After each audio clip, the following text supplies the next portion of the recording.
Hi, today we are going to see how to create drop-down list in Google Sheets. Open a spreadsheet in Google Sheets. I already opened it.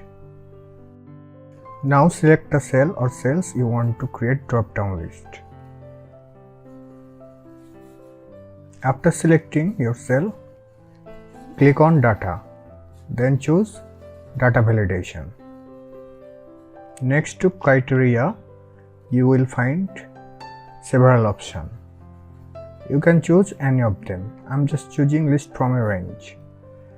After choosing your criteria, click on the 4 rectangle icon. Now select a data range that you want to see in your drop-down menu. I'm selecting 1 to 10. After selecting your cells, click on OK. Now here you can show the drop-down list in cell, or you can also hide it by unchecking this box. Here you find on invalid data, show warning or reject input. If you choose reject input, if any on type wrong input, it will automatically reject it. Or if you choose show warning, it will show you a warning. I'm just choosing show warning. Here in the appearance, you can show validation help text, but I'm gonna leave it for now.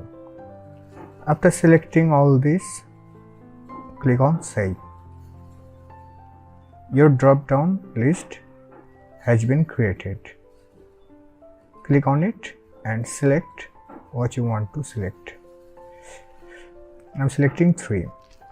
Now, if I input wrong number, it will show me a warning. Suppose I'm typing 50 and press enter. Look, here is the warning. It shows that input must fall within a specific range. Now if you want to remove the data validation, simply select those cells and go to data and again data validation and click on remove validation. Look, your data validation is gone. If you find this video helpful, please give thumbs up and don't forget to subscribe and hit the bell icon. Thanks for watching.